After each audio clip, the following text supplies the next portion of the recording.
আওয়ামী লীগের সাবেক এমপি মমতাজ বেগমকে গ্রেপ্তার করেছে ঢাকা মহানগর গোয়েন্দা ডিবি পুলিশ।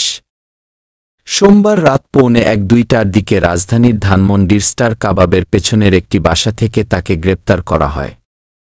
বিষয়টি নিশ্চিত করেছেন ডিএমপির পুলিশ কমিশনার ডিসি। এরপর পাল্টা জবাব চাইলেন আওয়ামী লীগের গান গাওয়ার ক্ষমতা নেওয়ায় তাকে রিমান্ডে নিয়েছে পুলিশ। বিস্তারিত ভিডিও কিভাবে মিডিয়া মাধ্যমে প্রকাশ করা হইতেছে। মাতিয়ে রাখতেন দশম ও একাদশ সংসদ অধিবেশন। ভারতের তামিলনাড়ু থেকে ভুয়া ডক্টরেট ডিগ্রি নিয়েও এসেছেন আলোচনায়। মঙ্গলবার দুপুরে ঢাকার সিএমএম আদালতে হাজির করা হয় সাবেক এমপি মমতাজ বেগমকে। জুলাই আগস্ট আন্দোলনে সাগর হত্যা মামলায় তাকে 7 দিনের রিমান্ডে নেয়ার আবেদন করেন তদন্ত কর্মকর্তা। শুনানিতে রাষ্ট্রপক্ষের আইনজীবী বলেন, সঙ্গীতশিল্পী হিসেবে জনপ্রিয়তাকে ব্যবহার করে অবৈধভাবে মানিকগঞ্জ 2 আসনের এমপি হন মমতাজ। ক্ষমতা ধরে রাখতে সম্পৃক্ত ছিলেন শেখ হাসিনার সব ষড়যন্ত্রে।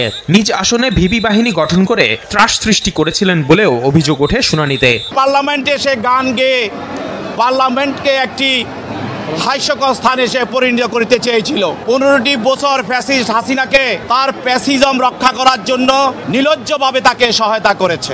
এজলাসে মমতাজের পক্ষে আইনজীবী উপস্থিত থাকলেও শুনানি করতে রাজি হননি তারা। পরে ওকালতনামা ছাড়াই সংক্ষিপ্ত শুনানি করেন এক আইনজীবী। শুনানি শেষে 4 দিনের রিমান্ড মঞ্জুর করেন বিচারক।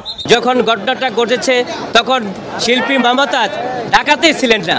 উনি তো ওনার নির্বাচনের এলাকা মানিকগঞ্জে অবস্থান করেছিলেন।